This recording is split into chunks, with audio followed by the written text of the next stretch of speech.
21শে July 2025 Trinamool supremo Mamata Bandyopadhyay আপনি বলেছেন যে বৃষ্টি হয়নি, ঠিকই বলেছেন। বৃষ্টি না হওয়ার ইঙ্গিত হচ্ছে জয়ের ইঙ্গিত। আপনি শহীদদের স্মরণ করেছেন, কিন্তু গোটা মঞ্চটা জুড়ে, গোটা বক্তৃতা জুড়ে আক্রমণ পরাক্রমণ ছিল। আপনি বলেছেন যে এ রাজ্যের বাম এবং বিজেপিকে একসঙ্গে বিসর্জন দিতে হবে। আপনি বলেছেন বদলা নয়, বুঝিয়ে দিতে হবে, তোমরা বুঝেছো তো, এটা আপনি বলেছেন। স্বাভাবিকভাবে আপনার এই বক্তব্যের কর্মী সমর্থকরা উল্লসিত হয়েছে। আপনি বলেছেন যে বাংলা এবং বাঙালি ভাষাকে কোনোভাবে অসম্মান করলে তিনি বরদাস্ত করবেন না, ঠিক বলেছেন আপনি। কেউ বাংলা এবং বাঙালি ভাষাকে অন্তত কেউ অসম্মান করেছে বলে অন্তত আমার জানা নেই। আপনি যদিও বলবেন হেমন্ত বিশ্ব শর্মা বলেছেন, অসমের মুখ্যমন্ত্রী, তা নিয়ে রাস্তায় নেমেছেন আপনি। কিন্তু আমার মূল বিষয়গুলো যেগুলো ছিল আজকে আমার বলার, যেটা আপনাকে আছে, সেটা হচ্ছে গদি মিডিয়া সম্পর্কে আপনার আক্রমণ। ঠিক আছে, আপনি আক্রমণ করেছেন। আপনি বলছেন যে জুলাই মাসের 27 তারিখ থেকে বিভিন্ন আন্দোলন শুরু হবে বাংলা ভাষাকে যদি কেউ অমর্যাদা করে। তার মানে ধরে নেব আপনি বলেছেন নির্বাচন ঘোষণা হওয়ার পর এবং কাউন্টিং পর্যন্ত, তার মানে প্রায় 8-9 মাস রাস্তা অবরুদ্ধ হয়ে যাবে পশ্চিমবঙ্গে। তৃণমূল কংগ্রেস সেটা করবে, সেটা সুপ্রিমো জানিয়ে দিয়েছে। সবাই করতালি দিয়েছেন, হাততালি দিয়েছেন। উত্তর দিনাজপুর ছিল, তারা হাততালি দিয়েছে, মালদা হাততালি দিয়েছে। নিশ্চয়ই দুলাল হত্যাকাণ্ডের পর তার স্ত্রীও হাততালি দিয়েছেন, নিশ্চয়ই হাততালি দিয়েছেন। নিশ্চয়ই ভাঙড়ে যে পরিবার খুন হয়েছে সে পরিবার হাততালি দিয়েছে। তামান্না খাতুনের মা নিশ্চয়ই হাততালি দেয়নি। গোটা বাংলা জুড়ে আরজিকরের ঘটনায় উত্তপ্ত হয়েছে। আমার প্রশ্ন ছিল এটাই, বা প্রশ্ন আছে বলতে পারি। আপনি একবারও বললেন না 21শে জুলাইয়ের মঞ্চ থেকে পশ্চিমবঙ্গের পরিস্থিতি, পশ্চিমবঙ্গের ভাবনা, পশ্চিমবঙ্গে আমি কি কি করেছি এই 11 থেকে 25 পর্যন্ত, সেটা বললেন না। আপনি বলবেন যে আমি রাজনৈতিক মঞ্চে সব কথা বলবো কেন, রাজনীতির সঙ্গেই তো এই সমস্তগুলো জুড়ে থাকে। যা আপনি লক্ষ্মীর ভাণ্ডার ঘোষণা করেছিলেন 21শে নির্বাচনের আগে, ঠিক তার ফল পেয়েছিলেন। আপনি এটা বললেন না যে পশ্চিমবঙ্গের কলকারখানাগুলো খোলার দাবিতে কেন্দ্রীয় সরকারের বিরুদ্ধে আন্দোলন করতে হবে, বললেন না আপনি। আপনি এটা আইএনটিটিসি বলতে পারতেন যে তোমরা আন্দোলনটা করো, পশ্চিমবঙ্গে যে সমস্ত রাষ্ট্রায়ত্ত সংস্থাগুলো আছে, কলকারখানা বন্ধ হয়ে আছে, তা মোদির বিরুদ্ধে অভিযান হোক, দিল্লিতে আন্দোলন হোক, বললেন না আপনি। আপনি বললেন না সিএলডব্লিউর পরিস্থিতি খুব খারাপ, হিন্দুস্তান কেবলসের পরিস্থিতি খারাপ, আপনি অ্যালো স্টিল প্ল্যান্টের অবস্থা খারাপ, কোকোবান প্ল্যান্টের অবস্থা খারাপ, আপনি বললেন না। আপনি দামোদর নদীর জল নিয়ে ব্যাপক বিবাদ বারবার হয় আপনার সঙ্গে, আপনি সেটাও উল্লেখ করলেন না। আপনি এটা উল্লেখ করলেন না যে আপনার সরকারের আমলে দুর্গাপুর প্রজেক্ট লিমিটেড মুখ থুবড়ে পড়েছে, সেটা বললেন না আপনি। আপনি দুর্গাপুর কেমিক্যালস লিমিটেড, সেটা বললেন না। আপনি সুলেখা বিখ্যাত পেন কোম্পানি কালি, বললেন না। আপনি পুনরুজ্জীবনের কথা বললেন না, যে আপনার যে সমস্ত শিল্পগুলো আছে, যে কলকারখানাগুলো আছে, সেগুলোতে শ্রমিকদের অধিকারের দাবিতে কি কি হওয়া উচিত, সেটা বললেন না। আপনি বিভিন্ন সম্প্রদায়কে এক সূত্রে বাঁধলেন, এটাও ঠিক, কিন্তু এটা বললেন না চা বাগানে যারা শ্রমিক, যারা প্রতিদিন চা তোলেন, পাতা তোলেন, যারা তাদের জীবন জীবিকার ক্ষেত্রে অন্ধকারাচ্ছন্ন যে পরিবেশ উত্তরবঙ্গে রয়েছে, সেটা বললেন না আপনি। আপনি জল জঙ্গলের অধিকারের প্রশ্নে যে জঙ্গল সাফ হয়ে যাচ্ছে, এটা করবেন না, এটা বললেন না আপনি। আপনি বললেন না যে বালি পাথর খাদান লুট হয়ে যাচ্ছে, আপনি বললেন না সেটা। আর নিচে কর্মী সমর্থকরা উদ্বেলিত হয়ে আপনাকে হাততালি দিয়েছে। আপনি এটা বললেন না যে আমি প্রতি বছর যে শিল্প সামিট করি, সেখানে শিল্পের চিমনির ধোঁয়া ওড়ে, আপনি এটা বললেন না। আপনি করেছেন সজ্জন জিন্দাল থেকে নিয়ে আপনি শালবনীতে পাওয়ার প্ল্যান্টের আপনি প্রজেক্ট উদ্বোধন করেছেন, কিন্তু এটা বললেন না আপনি শ্রীখণ্ড তাপবিদ্যুৎ কেন্দ্র কাটোয়ায় এটা কবে হবে, সেটা বললেন না আপনি। আপনি এটা বললেন না যে ভাগীরথী গঙ্গার ভাঙনের ক্ষেত্রে তোমরা কেন আন্দোলন করছো না, এটা কেন বললেন না আপনি। এটা তো বলতেই পারতেন, এটা তো জীবন জীবিকার প্রশ্ন ছিল। এটা তো ছিল মালদার হবিবপুর থেকে বৈষ্ণবনগর, বৈষ্ণবনগর থেকে শুরু করে ফারাক্কা, ফারাক্কা থেকে সুতি, ঔরঙ্গাবাদ থেকে শুরু করে একদম বহরমপুর হয়ে লালগোলা হয়ে কাটোয়াকে টাচ করে একদম কানলাকে টাচ করে একদম গিয়ে গঙ্গার ভাঙন ক্রমাগতভাবে কিন্তু ক্ষতিগ্রস্ত হচ্ছে। যা গঙ্গা অ্যাকশন প্ল্যানে যে অর্থ বরাদ্দ, সেটা জলে চলে যাচ্ছে, বোল্ডার ঠিক মতো ফেলা হচ্ছে না, এই অভিযোগ আপনি করলেন না। আপনি 100 দিনের কাজের পরিপ্রেক্ষিতে হাইকোর্টের প্রধান বিচারপতি আপনাদের 1 আগস্ট থেকে বলেছে আপনাদের টাকা দিয়ে দেবে, কিন্তু সামগ্রিকভাবে গঙ্গার ভাঙন, শিল্প পরিস্থিতি, কি কি করা যেতে পারে সেগুলো না বলে রাজনৈতিক ঘন্টা আপনি বাজিয়ে দিলেন নির্বাচনে, 26-এ নির্বাচনের ক্ষেত্রে। আপনি আত্মপ্রত্যয়ের সঙ্গে বললেন যে এবার লড়াই হবে চোখে চোখ রেখে। নিশ্চয়ই চোখে চোখ রেখেই লড়াই হবে।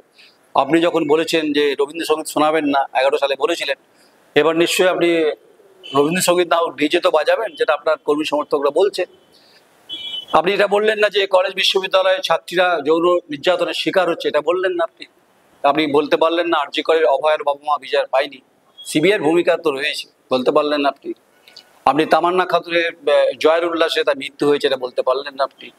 আপনি বলতে পারলেন না, আপনি বলছিলেন কৃষকদের সংখ্যা নাকি আত্মহত্যা বেড়েছে, সংখ্যা নাকি প্রচুর, এটাও ঠিক যে পশ্চিমবঙ্গের সারের কালোবাজারি হচ্ছে আপনার শাসক দলের অন্দরে, কিন্তু এই ঘটনার সূত্রপাত এবং ঘটনা শোনা যায়।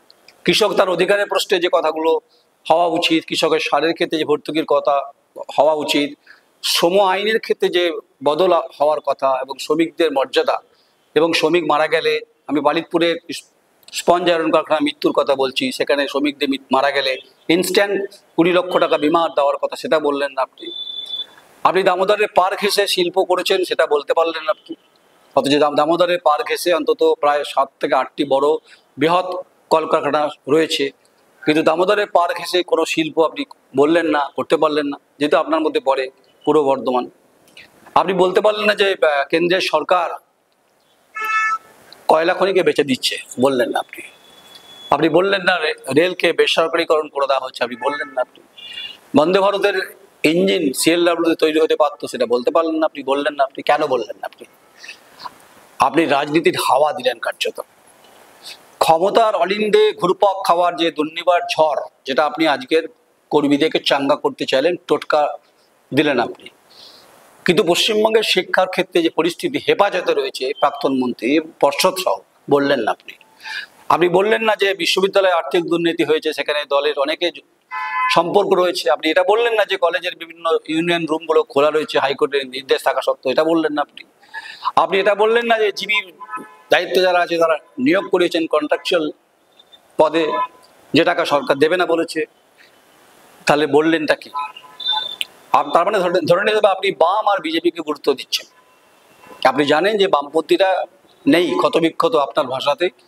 আমিও মনে করি বামপন্থীরা এই মধ্যে ক্ষয়িষ্ণু পরিস্থিতির চোরা বালির স্রোতে ঘুরপাক খাচ্ছে, কিন্তু কর্মী সমর্থক নগর প্রান্তর মহানগরে আছে। আপনি যখন বলছেন উত্তর কন্যা থেকে শুভেন্দু অধিকারী আপনাকে আক্রমণ করছে, তাহলে পশ্চিমবঙ্গের যে শিক্ষার মর্যাদার প্রশ্নে যা রবীন্দ্রনাথ আপনি কথায় কথায় কোড ইউজ করেন, আমিও করি। আপনি জীবনানন্দের বাংলার কথা বলেন, বঙ্কিমচন্দ্রের বাংলার কথা বলেন, কবি সুভাষ মুখোপাধ্যায় বলেন, সুকান্ত ভট্টাচার্যের কথা বলেন। আপনি বললেন না যে আপনার দলের এমপিটা কিন্তু ইউসুফ পাঠান, তিনি কিন্তু বাঙালি নন। আপনি বললেন না সত্যগ্রহণ সিনহা, তিনি কিন্তু বাঙালি নন। আপনার প্রশ্নে উত্তরটা দিচ্ছি। আপনি বললেন না কীর্তি আজাদ কিন্তু বিহারের বাসিন্দা, তিনি কিন্তু বাঙালি নন। তাহলে এই বাতাবরণটা তৈরি করছেন আপনি, করলেন, মানুষ শুনলো, হাততালি দিল, আপনিও উদ্বেল কণ্ঠে বললেন। তাহলে বাংলা এবং বাঙালিকে অসম্মান করেছে কারা? আমার তো মনে হয় না স্বাধীনতার প্রাক যুগে এই বাংলার যে আন্দোলন, বিপ্লবীদের যে আন্দোলন, আর পাঞ্জাবের যে আন্দোলন, তারপরেই তো দেশ গঠনের ক্ষেত্রে, নির্মাণের ক্ষেত্রে গুরুত্বপূর্ণ ভূমিকা ছিল। কেউ তো নেতাজি সুভাষচন্দ্র বসুকে অসম্মান করছে না, না জগদীশ চন্দ্র বোসকে অসম্মান করছে, না মেঘনাথ সাহাকে অসম্মান করছে, না সত্যেন বোসকে অসম্মান করছে, বিজ্ঞানীদের কেউ করছে না, না কবি অক্ষয় কুমার দত্তকে কেউ অসম্মান করছে, না বলয়চাঁদ মুখোপাধ্যায়কে অসম্মান করছে, না বিভূতিভূষণ বন্দ্যোপাধ্যায়কে অসম্মান করছে। তাহলে এটাকে নিয়ে আপনি রাজনীতির আঙিনায় আপনি চাদর বেছাতে চাইছেন, যে চাদরটা অত্যন্ত ভয়ঙ্কর, উত্তপ্ত হতে পারে। একদম উত্তপ্ত মানে টেম্পারেচার আজকে যা ছিল সেরকম টেম্পারেচার আরো বাড়বে, উত্তপ্ত হবে। আপনি বললেন না সমুদ্র এলাকা বালুতটে কিভাবে পান চাষিদের পরিস্থিতি খারাপ, পানের বাজার সে অর্থে নেই। আপনি বললেন না যে শাকসবজির দাম বেড়েছে, মূল্যবৃদ্ধি নিয়ন্ত্রণের ক্ষেত্রে এখানে কেন্দ্রের ভূমিকা নেই। আপনি এটা বললেন না যে পেট্রোল ডিজেলের, যেটা উচিত ছিল আপনার বলা, পেট্রোল ডিজেলের দাম হু করে বাড়ছে, ইন্টারন্যাশনাল ওপেক যেটা বলা হয়, সেখানে ক্রুড অয়েলের দাম বেড়েছে, তার জন্য নাকি এটা করেছে মোদী সরকার। কেন মোদী সরকারকে আক্রমণ করলেন না আপনি এই রেলিভেন্ট ইস্যুতে?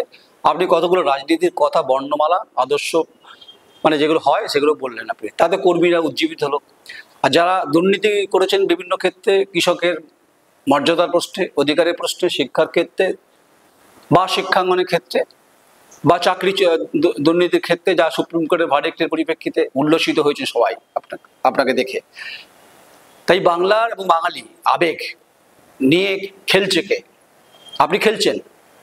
নিশ্চয়ই আপনি খেলছেন না। তাহলে খেলছে তাকে, আপনার দল খেলছে। আর যদি বাংলার বাঙালির প্রতি যদি দরদ থাকে, তাহলে আপনি কথায় কথায় বাঙালি কবিগুরুর কথা বলেন, তো বারবার তো বলেন, আমিও তো বলি। তাহলে এই প্রশ্ন তো বিজেপি করছে, টুইট করেছে তো, যে 3 জন সাংসদ তো এ বাংলার নন। উত্তরটা আপনাকে দিতে হবে। আপনি বলবেন যে বহুত্ববাদে ভারতবর্ষ, তাহলে বহুত্ববাদে যদি ভারতবর্ষ হয়, তাহলে বাঙালিকে অসম্মান করলো ওটাকে। হেমন্ত বিশ্ব শর্মা করেছে, সুপ্রিম কোর্টে মামলা করুন, আপনি করেননি। আপনি গণ আন্দোলন করুন, আসামের বর্ডারে চলে যান, গুয়াহাটিতে আন্দোলন করুন, প্রচুর বাঙালি রয়েছে, আপনার সঙ্গে আমি যাব সহমতের ভিত্তিতে। গদি মিডিয়ার কথা বলছিলেন তো, আমি গদি মিডিয়া নই, ক্ষুদ্র পিপিলিকা, দেখা যায় না অন্ধকার রাতে, সূর্যের আলোতেও দেখা যায়, আজ পূর্ণিমার চাঁদে অস্পষ্ট রাগে তাও পরিষ্কার দেখা যায় না। আপনি আন্দোলন করবেন, গুয়াহাটি চলুন, আমি আপনার সঙ্গে আছি। আপনি শিলচরে যাবেন, আমি আপনার সঙ্গে আছি। আপনার সংসদ শুরু হয়ে গেছে, পার্লামেন্টে আলোচনা করবেন, দলকে বলবেন যে ভাই আমার 3-3টে এমপি হচ্ছে রে, বাঙালি নয়, আমি বাংলা ভাষার যারা বিরুদ্ধে তাদেরকে ছেড়ে দেবো না। ব্যাপারটা যেটা কোথায় গুলিয়ে দিচ্ছেন, ব্যাপারটা খারাপ লাগবে শুনলে আপনার। তাই কাটোয়ার গঙ্গার ভাঙন আপনার খারাপ লাগেনি, কানলা ভাঙা ভালো লাগেনি, অগ্রদীপ ভালো লাগেনি, আপনার বৈষ্ণববাবু ভালো লাগেনি, আপনার মালদা ভালো লাগেনি। ভাঙনের ক্ষেত্রে আপনার পার্লামেন্টের দলের সাংসদদের ভূমিকা থাকা উচিত, কিন্তু আপনি বললেন, শুধু বললেন বিজেপিকে বুঝে নেবো, বামফ্রন্টকে বুঝে নেবো। বুঝে নেওয়ার জায়গা তো গণতান্ত্রিকভাবে হতে পারে। যদি পাল্টা প্রশ্ন আপনাকে করে যে পশ্চিমবঙ্গের শিল্পের যে পরিস্থিতি, যে প্যারামিটার, পার ক্যাপিটা ইনকাম কত, ইন্ডাস্ট্রি গ্রোথ রেটের ক্ষেত্রে কি অবস্থা, সিঙ্গুরের কি অবস্থা, এটা বলেছেন না আপনি? সিঙ্গুরকে আমি নতুন করে কিছু করতে চাই, আপনি মাছ চাষ বলেছেন, আপনি শস্যের বীজ ছড়িয়েছেন, বলেছেন, বলেননি সিঙ্গুরে? তাহলে সিঙ্গুর আপনাকে ট্রাইব্যুনাল কোর্টে আপনি হেরেছেন, আপনাকে পয়সা দিতে হবে, পেমেন্ট করতে হবে, টাটাকে দিতে হবে। রতন টাটা প্রয়াত হয়েছেন। নন্দীগ্রামে প্রশ্ন আসছেই না, আমি নন্দীগ্রামে নয়াচারের প্রশ্ন আসছেই না। আপনি আমায় বলুন, এত বড় মঞ্চে লক্ষ লক্ষ কর্মী সমর্থকদের সামনে বলতে পারতেন যে আমি তোমাদের চাকরি দেবো, আমি তোমাদের শিক্ষা দেবো, আমি তোমাদের বুনিয়াদের স্তরে কিন্তু দাঁড় করিয়ে দেবো, আর্থিক দিক থেকে স্বয়ংসম্পূর্ণ করে দেবো, আর মায়েদের মেয়েদেরকে নারী সুরক্ষার ক্ষেত্রে গুরুত্বপূর্ণ ভূমিকা প্রশাসনিকভাবে নেবো। বললেন না আপনি। সব দোষ গিয়ে হচ্ছে নন্দ ঘোষ, বিজেপি আর হচ্ছে বাম। তাহলে আপনার দলে যারা প্রতিদিন গোষ্ঠীদ্বন্দ্ব হচ্ছে, প্রতিদিন খুনোখুনি হচ্ছে, রক্তাক্ত হচ্ছে, রক্তস্নাত হচ্ছে, তামান্না খাতুনের মতো বাচ্চার মৃত্যু হচ্ছে, ভাঙড়ে খুন হচ্ছে, কোন দিকে যাব? আরজি করের এখনো বিচার পাওয়া গেল না কেন? কসবা ল কলেজের মেয়েটি গণধর্ষণ হলো, এর উত্তর আপনি কি দিতে পেরেছেন মঞ্চ থেকে, 21শে জুলাই মঞ্চ থেকে? আমি গতকাল আপনার সম্পর্কে বলছিলাম, আপনার গণ আন্দোলন, গণভিত্তি আন্দোলন পশ্চিমবঙ্গে সত্যি দিশা দেখায়, ভারতবর্ষে আপনি অত্যন্ত পরিচিত মুখ, এবং আপনার মতো পলিটিক্যাল লিডারে থাকা উচিত। কিন্তু আপনার মতো পলিটিক্যাল লিডারের কাছ থেকে 21শে জুলাই, আপনি বলবেন যে 21শে জুলাই তবে কর্মীদের কথা বলি, কর্মীরা বেঁচে থাকে কিভাবে? কর্মী মানেই তো মানুষ, মানে প্রজাতন্ত্রের ব্যবস্থার সঙ্গে যুক্ত থাকে তারা। আপনি তো গণতান্ত্রিক ব্যবস্থায়, রাষ্ট্রীয় কাঠামোতে আপনি থাকেন, শাসন ব্যবস্থা রয়েছে। তাহলে প্রজাতন্ত্র ব্যবস্থার সঙ্গে যারা যুক্ত, আপনার কর্মী সমর্থক, তারা কৃষক, তারা শ্রমিক, তারা হচ্ছে মেহনতি মানুষ, তারাও সংগ্রাম করে, তারাও চাষ করে, তারাও উৎপাদনে যায়। শিল্পের উৎপাদনের ক্ষেত্রে চিমনে ধোঁয়াটা উঠলো না কেন? এই প্রশ্নের উত্তর আপনার কাছে দেয়। আপনি বললেন না হলদিয়ার বন্দরের নাব্যতা কমছে, বললেন না আপনি বলতে পারতেন, আপনার দলের সাংসদদেরকে ওখানে দাঁড়িয়ে বলতে পারতেন, বলছিলেন আপনি সাংসদদের হাত তুলে দেখাও যে তোমরা হলদি নদীর নাব্যতা নিয়ে তোমরা বৃহত্তরভাবে আন্দোলন করো মোদীর বিরুদ্ধে। ম্যাডাম, আপনার সঙ্গে আমি যেতাম, যদিও আপনি আমাকে চেনেন না বা চেনেন কিনা বলতে পারবো না। যদি আপনি দিল্লি যেতেন, যে হলদি নদীর নাব্যতার ক্ষেত্রে দ্য কোয়েরিকে দরকার, আমি পার্লামেন্টের আশেপাশে দাঁড়াতাম। পশ্চিমবঙ্গের পরিস্থিতিটা কোথায়, এই প্রশ্নটা তো আপনাকে করবে। নির্বাচনে আপনি জিতে যাবেন, ভোট ব্যাংক খুব গুরুত্বপূর্ণ নাকি তামান্না খাতুনের মৃত্যু গুরুত্বপূর্ণ? তামান্না খাতুনের মৃত্যু অত্যন্ত বেদনাহত। আর বিরোধীরা কি বলছে তাতে আমার যায় আসে না। পশ্চিমবঙ্গের কৃষি উৎপাদনের ক্ষেত্রে কি পরিস্থিতি, তার উত্তর কি? কৃষকের পাওয়ার টিলার পাওয়ার ক্ষেত্রে এবং কৃষকদের যে আপনি সাবসিডি দেন, সেটা বেহাত হয়ে যাচ্ছে, অভিযোগ আছে, প্রত্যেকটি জেলায় অভিযোগ আছে। ভোকেশনাল কোর্সের নামে দুর্নীতি, আর্থিক দুর্নীতি আছে। আর একজন প্রাক্তন মন্ত্রী তো হেফাজতে রয়েছেন, একজন বাইরে রয়েছেন, দুজন বাইরে রয়েছেন দেখলাম। একজন অনুব্রত মণ্ডল জামিনে আছেন, আরেকজন জ্যোতিপ্রিয় মল্লিক জামিনে আছেন চাল চুরির ঘটনার পরিপ্রেক্ষিতে। বললেন না গোটা আকাশটা কার্যত ঢেকে ফেলবেন নাকি বিজ্ঞাপনে হোর্ডিং দিয়ে? চলো দিল্লি, আপনি বলেছিলেন একবার। আপনি বলছেন জুলাই মাস থেকে আন্দোলন। আমরা তো স্বাধীনতা আন্দোলনের কথা ভাবি, যে টানা আন্দোলন হয়েছিল। আপনি যে আন্দোলনটার কথা বললেন তাতে পশ্চিমবঙ্গ অবরুদ্ধ হবে, পশ্চিমবঙ্গের শিল্পের ক্ষেত্রে কি ভবিষ্যৎ আমি বলতে পারবো না। আপনি রাগ করুন, আপনি যদি আমার উপর খেপেও যান, আপনি যদি গদিবিদিয়াও বলেন, আপনার সমালোচনা করছি, কিন্তু পশ্চিমবঙ্গের গণতান্ত্রিক সংবেদনশীল একজন সাংবাদিক হিসেবে আপনাকে প্রশ্নটা আমি করলাম যে পশ্চিমবঙ্গের শিল্প, কৃষি অগ্রগতির ক্ষেত্রে, শিক্ষার পরিস্থিতি, স্বাস্থ্যের ক্ষেত্রে কি কি মান উন্নয়ন করতে পেরেছেন, তার অবস্থা কি, পার ক্যাপিটা ইনকাম কত, এবং যে সড়ক যোজনার ক্ষেত্রে কি কি ভূমিকা আছে। কিছু কাজটা আপনি করেছেন ঠিক, কিন্তু গঙ্গার ভাঙনের ক্ষেত্রে আপনারও ভূমিকা রয়েছে। সব প্রশ্নের উত্তর কি আপনি দেবেন? নিশ্চয়ই দেবেন না। আপনার কর্মী সমর্থকরা উত্তেজিত হবে, দা কোয়েরি খায় না মাথায় দেয়, আক্রমণ শুরু হয়ে যাবে। আমি সমস্ত আক্রমণের মোকাবিলা করতে প্রস্তুত গণতান্ত্রিকভাবে। দেখা হবে, পশ্চিমবঙ্গের সর্বত্রই দেখা হবে। নমস্কার, আমি নয়ন রায়।